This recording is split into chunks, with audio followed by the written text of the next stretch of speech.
En mercredi 7 février, plusieurs fatifiques ici entre 17h et 18h, donc là, plutôt patient. Donc pareil ici. Ensuite, les earnings là, mercredi, il y avait Walt Disney, bon, qui n'est pas inférieur aux attentes, mais Uber qui lui est plutôt bon, donc la majorité des earnings est bon PayPal aussi. Donc la clé ici, c'est qu'après 2 jours de rang dans un bull market, fort proba d'accumulation et d'extension, donc être prêt à passer en mode après. C'est pas là, dans ces moments-là, il n'y a pas besoin de faire d'analyse complexe. C'est un mouvement qui se répète beaucoup dans les bull market. Phase d'accumulation, accumulation, extension. Pas chercher un truc compliqué. Donc ici, la même erreur, voilà, c'est un peu la même erreur que la veille. C'est tentative d'évaluation d'un RB50. Pareil, il n'y a plus rien à évaluer. Un RB50, achat terminé, j'ai identifié, j'exécute, je gère. Pas besoin de faire autre chose. Donc ensuite, ici, voilà, à l'ouverture, qu'est-ce que j'aurais pu me poser comme question? Donc ici, à l'ouverture, voilà, retracement de 50% sur plusieurs jours. On en a un ici, un deuxième ici, un troisième ici. Donc là, ça commence à indiquer qu'il peut y avoir quelque chose d'explosif. Ici, j'ai le voilà, 2 jours de range dans un bull market. La probabilité d'une extension est assez forte.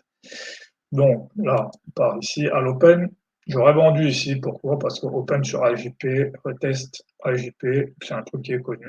Là, bizarrement, ouais, effectivement, j'aurais pas eu d'hésitation là-dessus. Ouais, effectivement, je pense à cause de la taille des bougies.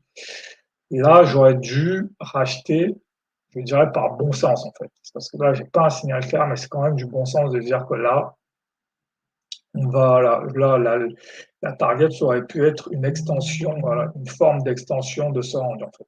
Voilà, on aurait pu viser ça. Ici, je pense que j'aurais rajouté. Voilà, ici, pause, pause. Là, premier RB50, voilà, je vais quand même le positionner, soit visible. Même si ici, on ne vient pas vraiment toucher le RB50, mais j'aurais dû acheter ici. Voilà. Ici, j'aurais dû racheter aussi, ici aussi. Voilà, là, on part.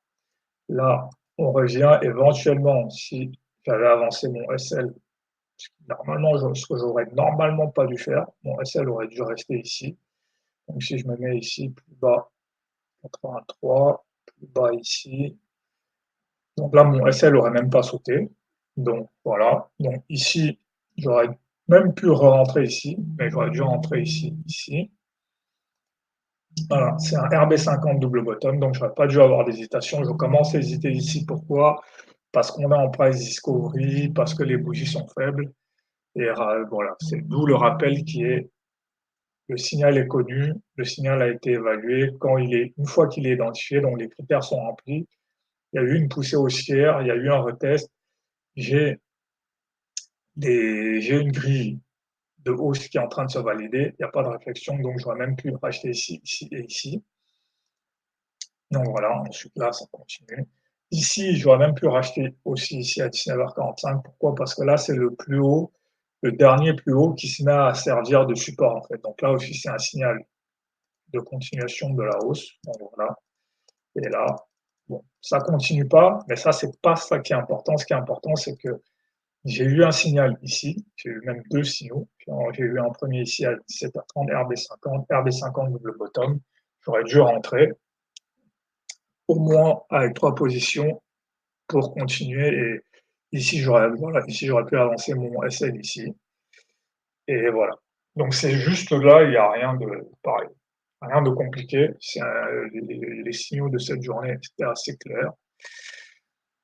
Juste voilà, à un moment donné, comme c'est des bougies faibles, je commence à me prendre la tête pour rien, mais c'était assez simple. Pousse à la hausse, on retrace de 50%, on repart, c'est connu, c'est facilement tradable. Voilà, c'est vraiment ce truc, ne pas évaluer, pas se poser de questions sur le SL, sur les bougies, j'ai le signal, j'y vais.